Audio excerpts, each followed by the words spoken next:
Muy buenos días, muy buenas tardes o quizás muy buenas noches, estimado oyente, según sea la hora y el país donde se encuentre. Nuevamente, les habla y les saluda el pastor bautista Nikos Ricoy, director del programa Encuentros y del Ministerio Tinajas, llenando siempre a cada tinaja que nos escucha con el agua fresca y limpia de la palabra de Dios desde aquí en España para todo el mundo hispanoamericano. Muy bienvenidos una vez más a todos y muchas gracias por estar ahí atentos al nuevo mensaje de hoy de nuestro programa Encuentros.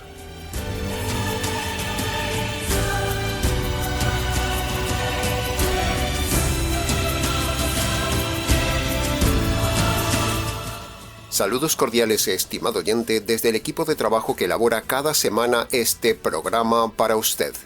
Hoy queremos llevarle a una reflexión y estudio basado en la comparación de dos iglesias del Nuevo Testamento, que perfectamente encajan con el modelo y prototipo de dos modelos de iglesias en el día de hoy. Cualquier persona que haga una simple lectura de las dos iglesias de Apocalipsis, Esmirna y Laodicea, podrá ver claramente dos polos radicalmente opuestos que hay entre la iglesia de Esmirna como una iglesia modelo y la iglesia de Laodicea como una iglesia antimodelo.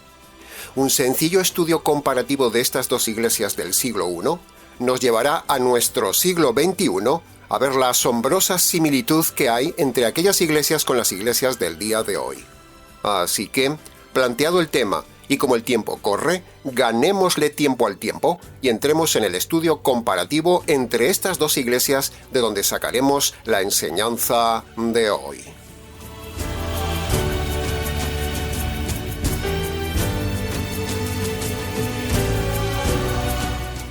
Punto número 1. En la iglesia de Esmirna vemos que tenían tribulaciones, sufrimiento y pobreza. En la iglesia de Laodicea vemos que eran ricos, sin sufrimientos ni problemas. Punto número 2. En Esmirna no hay ningún reproche de parte del Señor hacia esa iglesia. En cambio, en la iglesia de Laodicea, todas sus obras fueron reprochadas por el Señor. Punto número 3. En Esmirna, el Señor aún encima le pronostica más sufrimiento del que ya tenían. En cambio, en Laodicea no tenían ningún sufrimiento, solo vivían la buena vida. Punto número 4. La iglesia de Esmirna era una iglesia radical. En cambio, la iglesia de Laodicea era una iglesia tibia, superficial y relativa. Y punto número 5. Esmirna era una iglesia perseguida por las autoridades, por los falsos religiosos, perseguida por la sociedad y perseguida por el enemigo. En Laodicea, en cambio, no había persecución ni ningún tipo de problemas. Todos eran conformistas y adaptados a la sociedad y la buena vida. De la misma manera, estimado oyente, al leer estos pasajes entre Esmirna y Laodicea, es como transportarnos al día de hoy, donde la moderna y remanente iglesia de Esmirna es radical, fiel, pobre, atribulada, mal vista y perseguida. Mientras que la moderna iglesia de Laodicea del día de hoy es tibia, próspera, relativa, superficial, le gusta el dinero, busca la prosperidad e incluso tienen el apoyo del Estado, beneficios sociales, es como un club y está adaptada como un camaleón a la corriente de este mundo. Entonces, la pregunta reflexiva es, ¿en qué tipo de iglesia está usted, estimado oyente? ¿En una iglesia tipo Esmirna o en una iglesia tipo Laodicea? ¿Cómo es su iglesia? En el Ministerio Tinajas y sus congregaciones, emulamos el modelo de Esmirna. Valientes, sufridos, perseguidos, pobres, no nos unimos al Estado, no metemos el mundo en la iglesia y somos radicales. La iglesia de hoy escapa del sufrimiento quitando la mirada del modelo, el Señor del sufrimiento. La iglesia de hoy, la moderna Laodicea del siglo XXI, vive igual que su hermana Laodicea del siglo I. Solo quiere enriquecerse, prosperar, vivir de forma tibia, superficial y sin compromiso, en lugar de tomar el modelo y ejemplo de la sufrida Esmirna, la única iglesia elogiada por el Señor en el Nuevo Testamento. La iglesia de hoy no se parece en nada a la iglesia de Esmirna, ni tampoco en nada se parece al modelo neotestamentario. ¿En qué iglesia está usted, estimado oyente? La iglesia Laodicea del siglo XXI es tan ciega que no puede ver que es igual a su hermana, la iglesia de Laodicea del siglo I. Las personas y los pastores del día de hoy deberían leer con cuidado los pasajes comparativos entre Esmirna y Laodicea en Apocalipsis capítulo 2 y capítulo 3. Con Esmirna, el Señor elogia su sufrimiento, le pronostica aún y le confía que tendrá aún más sufrimiento. Elogia su fidelidad en el sufrimiento, y aunque eran pobres, el Señor los ve como ricos, y no recibieron ningún reproche de parte del Señor. En cambio, Laodicea era una iglesia cómoda, que no le faltaba nada, pero que el Señor la cataloga como pobre, miserable, vomitiva, infeliz, ciega, desobediente, relativa, lejos del Señor y errada. Vaya términos, estimado oyente. Los mismos términos que podemos darle a la mayoría de iglesias del día de hoy. ¿Se da cuenta cómo encaja perfectamente esta iglesia de Laodicea con el modelo actual de iglesia que vemos por todos lados? Cuando uno ve las iglesias de hoy y lee lo que la Biblia dice aquí en Laodicea, uno no puede menos que asombrarse por las similitudes que hay viendo cómo se repite la misma historia. En el día de hoy, casi nadie sigue el modelo de Esmirna, y casi nadie lee que el Señor reprendió a Laodicea por su forma de ser. Los pastores de hoy no quieren leer en sus iglesias estos pasajes que hay en Apocalipsis de estas dos iglesias y compararlas. Es más, la gente ni sabe que en su Biblia existe la iglesia de Esmirna. Pero eso sí, corren rápidamente a los textos de la iglesia de Laodicea para defender la falsa oración de fe y eso de aceptar a Jesús en el corazón. Para eso sí, van corriendo a leer el pasaje de Laodicea, pero no leen el resto de pasajes de reprensión del Señor a esa iglesia falsa de Laodicea. ¿Se da cuenta de la hipocresía de la gente, estimado oyente? En el Ministerio Tinajas trabajamos por un modelo de iglesia completamente diferente al modelo moderno. Proponemos un modelo de iglesia tipo Esmirna y escapamos como del fuego del modelo de iglesia tipo Laodicea.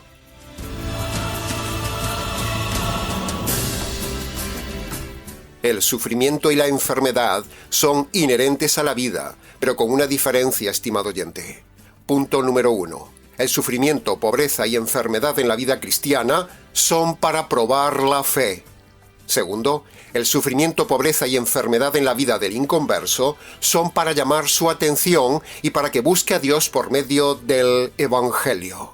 Las mismas tribulaciones para el convertido son las mismas tribulaciones que Dios da al inconverso, pero ante Dios tienen diferente función. En la iglesia del Nuevo Testamento había enfermedad, pobreza, cárcel, persecución y dolor como algo inherente a la vida cristiana. Pero en el día de hoy todo eso se ve como falta de fe o se lo ve como maldición. Así lo enseñan los pastores falsos y telepredicadores del día de hoy. Pero la enfermedad, pobreza y tribulaciones no es por falta de fe, sino una prueba de la fe. ¿Puede ver la diferencia, estimado oyente? Nosotros defendemos la teología del sufrimiento en la vida cristiana, contra la falsa teología de la prosperidad, milagros, bendiciones y buena vida de las iglesias falsas del día de hoy, que son como la iglesia de Laodicea.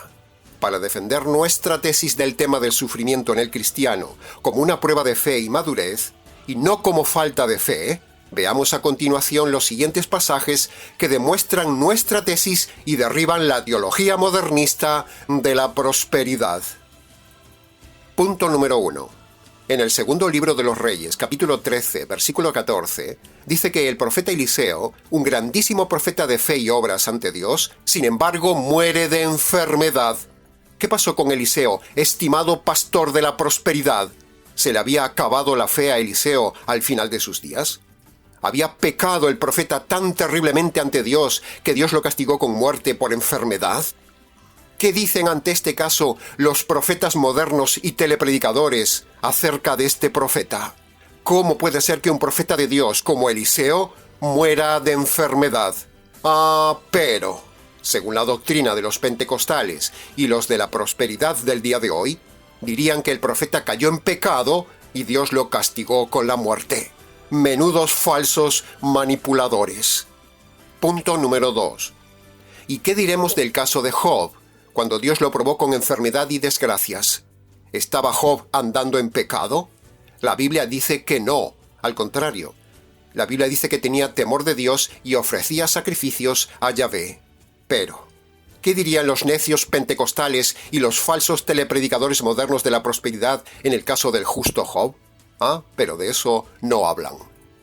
Punto número 3. Hechos capítulo 9, versículo 36 y 37. Ahí se habla de una discípula que enfermó y murió. Eso debe ser porque no tenía suficiente fe, porque estaba en pecado o porque había perdido la salvación. De otra manera, si era una mujer de fe, ¿cómo iba a morir tan joven, enferma? Pero resulta que Pedro, cuando él la levantó de la muerte, no le reprochó nada a esa mujer, ni tampoco Pedro aprovechó esa oportunidad para predicar a la gente que, por falta de fe, esa mujer había sido castigada con la muerte.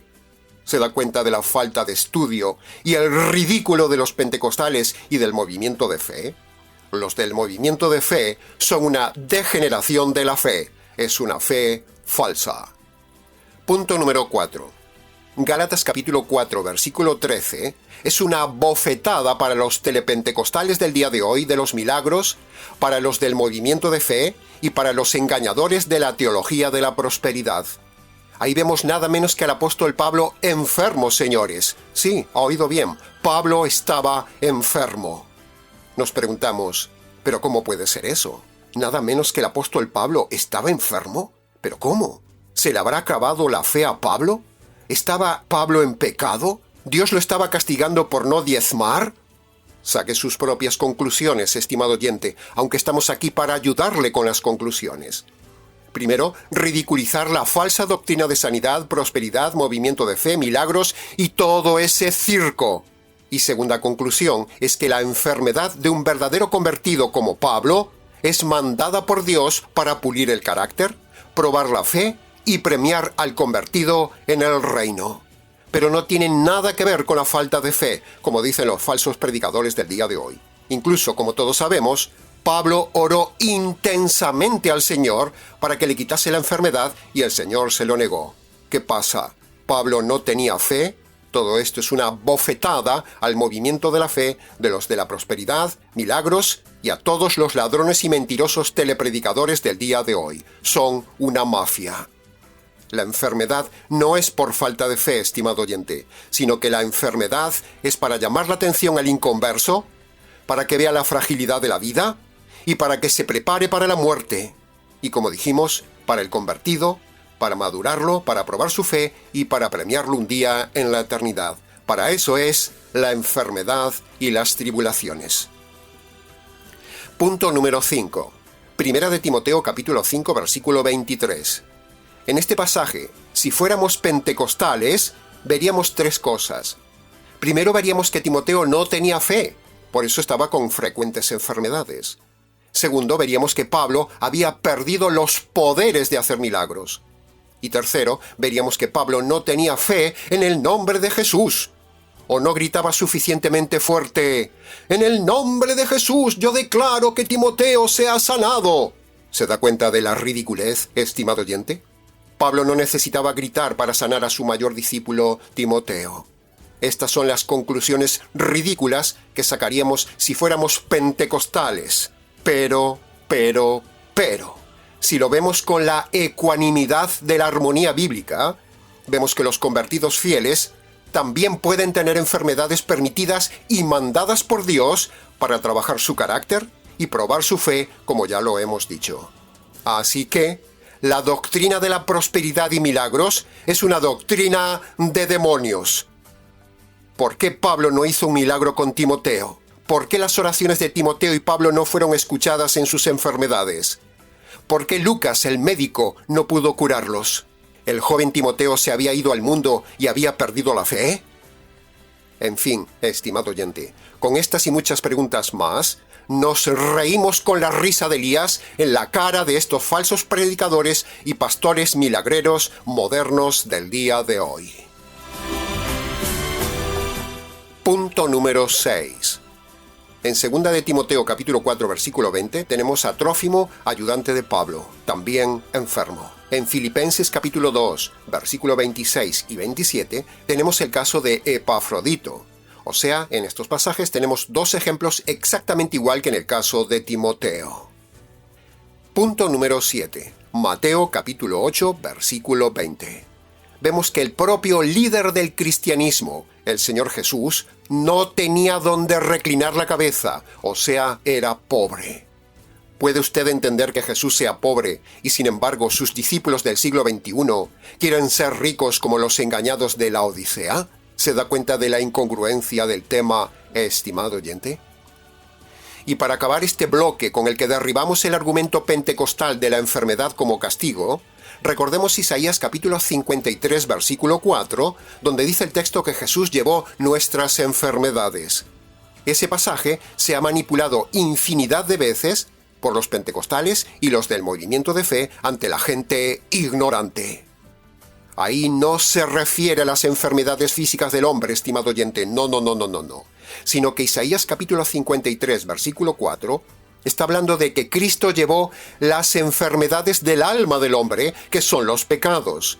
Por lo tanto, que no le engañen con eso de declare que Jesús ya llevó a la cruz sus enfermedades y que por sus llagas usted ha sido curado. Mentira. Aparte de que esa confesión no le sanará nunca, porque el pasaje de Isaías capítulo 53 versículo 4 es espiritual, no material, aparte de no ser sanado nunca, usted está engañado. Isaías en el capítulo 1 estaba hablando de que el hombre está totalmente enfermo ante Dios, desde la cabeza a los pies, con una enfermedad espiritual, que son los pecados. Por eso luego en el capítulo 53 versículo 4, Isaías dice que Cristo vino para quitar las enfermedades espirituales del hombre y para sanar el alma enferma del hombre, no el cuerpo del hombre. Que no le engañen con este versículo, estimado oyente. En resumen, el sufrimiento es una bendición. El sufrimiento en todo sentido es bueno. Que no nos guste es otra cosa, pero el sufrimiento es bueno. Queda enseñado correctamente entonces el tema de la enfermedad, pobreza y tribulación del cristiano para el día de hoy. No le crea a esos manipuladores mentirosos y crea lo que bíblicamente le decimos en este canal y divúlguelo, estimado oyente.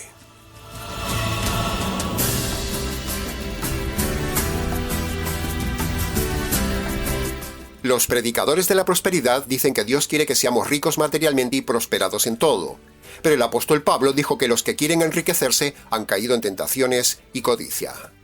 Los predicadores de la prosperidad nos dicen que no debemos estar contentos con lo que tenemos, sino que debemos pedir y pedir a Dios que nos dé más y más, pero la Biblia nos manda a estar contentos con lo que tenemos. Los predicadores de la prosperidad nos dicen que Dios quiere que tengamos lo mejor que tiene este mundo. Pero el apóstol Juan nos dice que si amamos las cosas de este mundo, esa persona es una perdida. Los predicadores de la prosperidad han usado las cosas de Dios para acumular riquezas para ellos. Pero cuando Jesús vio el negocio de la casa de Dios en el templo, tomó un látigo y derribó a todos los que estaban ahí haciendo negocio con la religión, igual que hace la mafia de los pastores, pastoras, profetas, apóstoles y telepredicadores ladrones del día de hoy. Son todos una mafia. Nosotros también tomamos el látigo de estas palabras para derribar y denunciar hoy el negocio de estos fraudulentos ladrones de la iglesia moderna de la Odisea del siglo XXI. Porque haciendo pacto con Dios, lo único que has hecho realmente es diezmar, pero no has entrado con todo tu ser de corazón en pacto con Dios. Claro que por tal de millones caen en las manos de ellos. El pecado original del Edén fue el robar el diezmo. Millones, no pidas menos de 1 millón. Ahora el loco que lo crea, tómalo ahora, porque ese portal se abre. Hay portales que están abiertos en los cielos. Cuando el pueblo siembra, cuando el pueblo trae sacrificio, los portales comienzan a abrirse. Voy a llamar ahorita únicamente a los que van a golpear la cara de Mamón con $1,000. Amén. Si lo puede traer mañana, tráigalo mañana. Amén. Si no, apunte. Hay gente que tiene su dinero en cuentas a plazos fijos. Apunte su nombre, su teléfono, su dirección. El árbol del conocimiento del bien y el mal representa o simboliza el diezmo. Yo les digo a mis hijos, usted va a ser millonario. Que ponerlos a pensar demasiado en dinero. Y yo dije, ojalá. Yo necesito sus diezmos para poder cumplir con todos los sueños y las visiones que Dios me ha dado. ¿Cómo no voy a querer que sea millonario? Mi hermano, el poder de la afirmación es enorme. Y no solo eso, a partir de ese momento vino la bendición financiera, porque Génesis 15:14 dice: tus descendientes saldrán de la esclavitud de Egipto, de la esclavitud de los bancos, de las deudas, saldrán en libertad. Y luego añade: y con grandes riquezas. Pero muchos, aunque llevo años predicando esto, no me hacen caso. Señor, yo sueño, Dios, con tener dinero, fama. Y mi sueño, Señor, es hoy lograr esa libertad financiera. Pero lo siguiente que anhelo hoy es prosperidad. Y empiecen a soñar con la clase de prosperidad que quieren, porque tú anhelas prosperarnos. Los predicadores de la prosperidad nos dicen que Jesús vino a darnos vida abundante y que esto incluye abundancia de dinero y prosperar en las cosas materiales. Pero el Señor Jesús dijo que esa vida abundante es la vida espiritual, no una vida abundante en lo material. La pregunta es, estimados telepredicadores, ¿dónde dice el Nuevo Testamento que la Iglesia debe hacer pactos con Dios? ¿En qué pasaje lo dice? Los predicadores de la prosperidad toman como modelo a los hombres ricos del Antiguo Testamento. Pero la pregunta es, señores telepredicadores, ¿por qué no toman como modelo a Jesús y a los apóstoles? Los predicadores de la prosperidad del día de hoy con frecuencia citan promesas del Antiguo Testamento y de la ley de Moisés. Pero hay que recordarle a estos lobos que el antiguo pacto y sus promesas son para Israel, no son para la Iglesia, y esas promesas están abrogadas, no funcionan. Los predicadores de la prosperidad se olvidan que el mayor apóstol tuvo necesidades y enfermedades, y sus colaboradores también, como ya hemos dicho.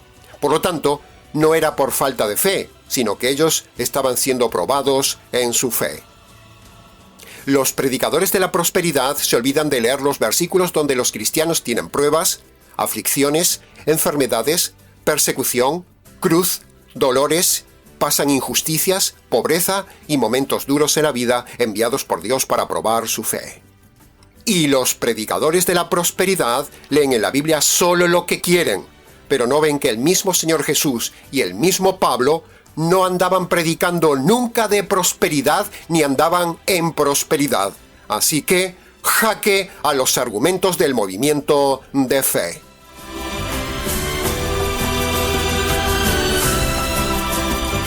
¿Sabe una cosa, estimado oyente? Los predicadores de la prosperidad existen porque saben que la avaricia en la gente existe. Los telepredicadores de la prosperidad existen porque los ignorantes y los perdidos inconversos existen. Una persona que conoce la verdad y se ha convertido no cae en este engaño del diezmo, primicias, pactos y cosechas. La verdad le abre los ojos y le hace libre, libre del engaño de esta mafia. Aprovechamos esta ocasión para decir que el Ministerio Tinajas usa todo el apoyo que la gente nos da solo para difundir el Evangelio jurídico y enseñar el resto de doctrinas verdaderas que usted ve en el canal. No usamos la ayuda de la gente para acumular riquezas, ni para comprar propiedades, ni para lujos, ni para la buena vida. Que conste en acta. Todo ese invento de la prosperidad y milagros es falso, estimado oyente. Es un quita dinero y un engaña bobos. Todos estos pasajes y argumentos que hemos dado antes del sufrimiento del convertido evidencia y muestra que toda iglesia moderna de la Odisea que busca prosperidad, riqueza, milagros y buena vida ahora es una iglesia falsa y va contra el modelo de iglesia neotestamentario y el propósito de Dios en el sufrimiento y las necesidades. Así que Márchese de esas iglesias modernas de la Odisea, estimado oyente. Por el bien de su alma se lo decimos. Márchese para no hacerse cómplice de esas doctrinas engañosas de demonios de los telepredicadores del día de hoy. No se deje engañar, no se deje robar. Avisado queda.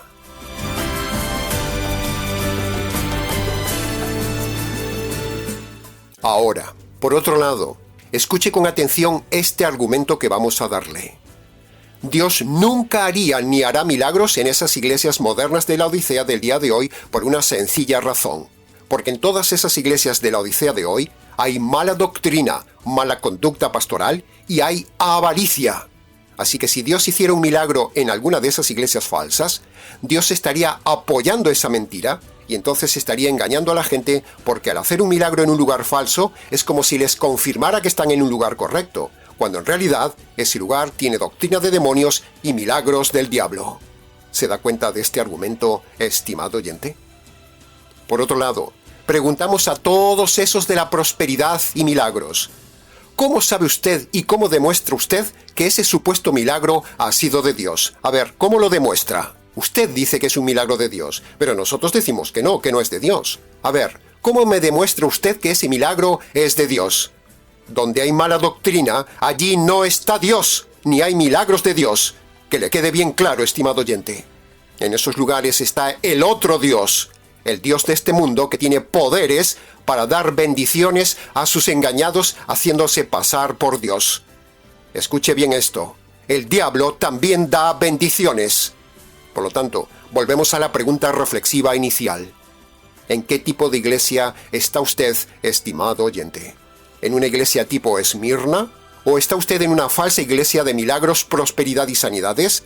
¿Una iglesia fría, tibia, muerta, relativa, superficial y falsa al estilo de la Odisea? ¿Dónde está usted congregándose, estimado oyente?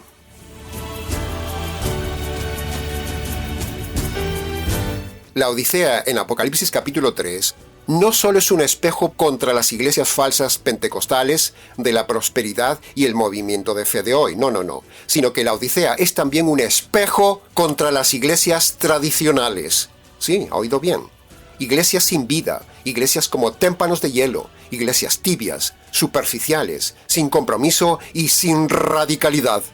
No solo denunciamos las iglesias pentecostales y de la prosperidad y milagros, no, sino que también reconocemos que hay muchas iglesias tipo la Odisea, y entre ellas las bautistas, que son liberales, las bautistas formalistas, mecánicas, calvinistas, de simple religiosidad de los domingos, son iglesias tibias como la Odisea. Nosotros somos bautistas, pero reconocemos que también muchos del movimiento bautista de hoy se han deformado como los de la Odisea. El movimiento bautista ya no es lo que era, estimado oyente.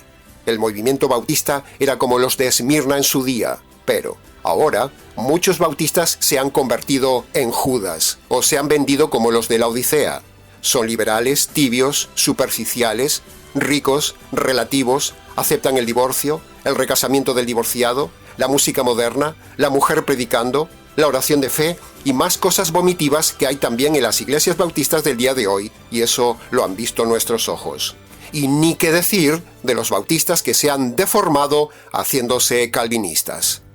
En definitiva, quedamos muy pocos radicales como Esmirna en el día de hoy. El mensaje de hoy es muy claro, estimado oyente. ¿Somos esmirnianos o somos laodicenses? ¿Usted es como un esmirniano o como un laodicense? ¿Es usted relativo o radical? ¿Está usted en una iglesia relativa o radical? ¿Su pastor es tibio o es radical? ¿La doctrina y conducta suya y de su iglesia es permisiva, tibia, relativa, mundana o es radical? ¿En qué grupo de iglesia está usted, estimado oyente? Ahora, fíjese lo singular de lo siguiente. Si usted está en una iglesia donde se enseña a aceptar a Jesús en el corazón, usted está en una iglesia vomitiva, como la iglesia de la Odisea. Precisamente, en la iglesia de la Odisea es de donde se toma eso de aceptar a Jesús en el corazón, manipulando Apocalipsis capítulo 3, versículo 20. La iglesia de la Odisea del día de hoy es doctrinalmente corrupta. Es precisamente la iglesia que ha inventado esa falsedad de aceptar a Jesús en el corazón con base a haber manipulado Apocalipsis capítulo 3, versículo 20. Escuche los siguientes argumentos. Punto número 1.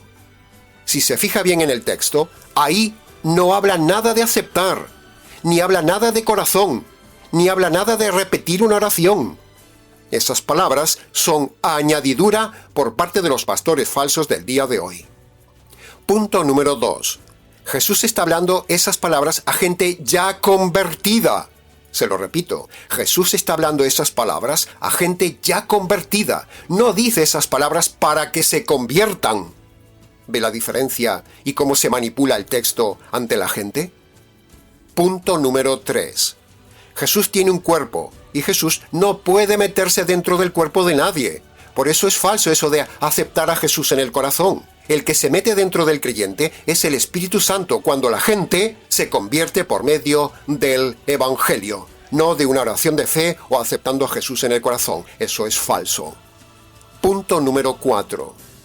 La combinación manipulada de este pasaje de Apocalipsis capítulo 3, versículo 20, con Romanos capítulo 10, versículo 9, es de donde se saca el gran invento de la oración de fe.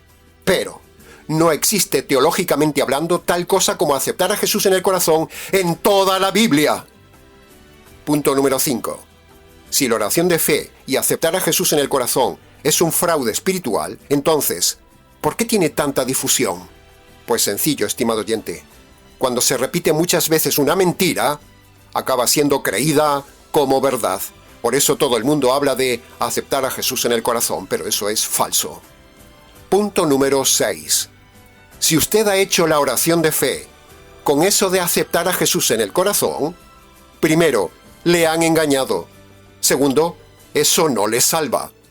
Y tercero, si el Señor le quita la vida hoy, usted irá a la condenación eterna porque ese no es el método de salvación. Y para terminar este bloque, escuche ahora lo que dice Dios. Segunda de Corintios capítulo 6, versículo 17. Salid de en medio de ellos, y apartaos de ahí, dice el Señor. Salid de lo inmundo, y yo os recibiré. Y Apocalipsis capítulo 18, versículo 4, dice el Señor.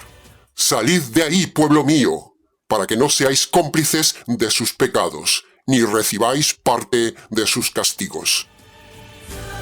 Recuerde lo que siempre decimos, estimado oyente. No es necesario congregarse, y menos en estos lugares. Rompa con la presión obsesivo-compulsiva de congregarse. Es mejor estar solo que mal congregado y aún encima engañado y robado.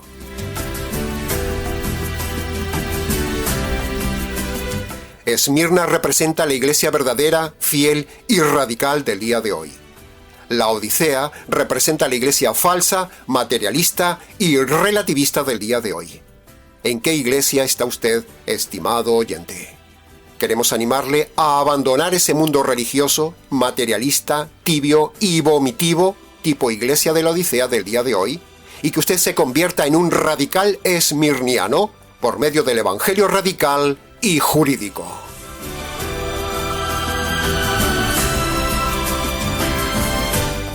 Ahora, para terminar, precisamente, para que usted forme parte de la iglesia verdadera de Esmirna, para que usted conozca la salvación por medio del verdadero evangelio radical, para que sus pecados sean perdonados, para que usted sea perseguido, para que usted empiece a sufrir la verdadera vida cristiana, para que usted sea una persona radical y no tibia, para todo esto, usted necesita convertirse en esmirniano, obedeciendo hoy las dos condiciones radicales que manda el Señor Jesús en Marcos capítulo 1, versículo 15. Primera condición radical. Usted debe reconocer de forma radical y concreta ante Dios sus pecados hechos en el pasado y debe abandonar de forma radical los pecados que esté cometiendo en el tiempo presente. Esto sería el arrepentimiento, la primera condición. Segunda condición radical. Usted debe reconocer ante Dios y de forma radical que la justicia que usted merece recibir por los delitos de su vida pasada y presente cayeron radicalmente sobre el Señor Jesús. A su vez, usted debe apropiarse de forma radical de esa justicia divina caída sobre el Señor Jesús por sus pecados. Cuando usted obedece de forma radical estas dos condiciones, su vida cambiará de forma radical. Usted formará parte de la Iglesia radical, sus pecados serán radicalmente perdonados y usted tendrá acceso al futuro reino de los cielos, que conste en acta.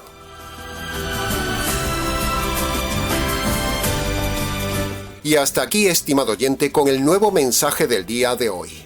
Mucho más se pudo haber dicho del tema, pero con lo dicho es suficiente para su reflexión. Si tiene preguntas del tema, escríbanos. ¿Les ha compartido la verdad, solo la verdad y nada más que la verdad de este intenso tema de hoy? El pastor bautista Nikos Ricoy, expositor bíblico radical del Ministerio Tinajas, desde aquí en España para todo el mundo hispanoamericano. Será entonces con el gusto de siempre, hasta nuestro próximo encuentro con la verdad, aquí en nuestro habitual programa Encuentros.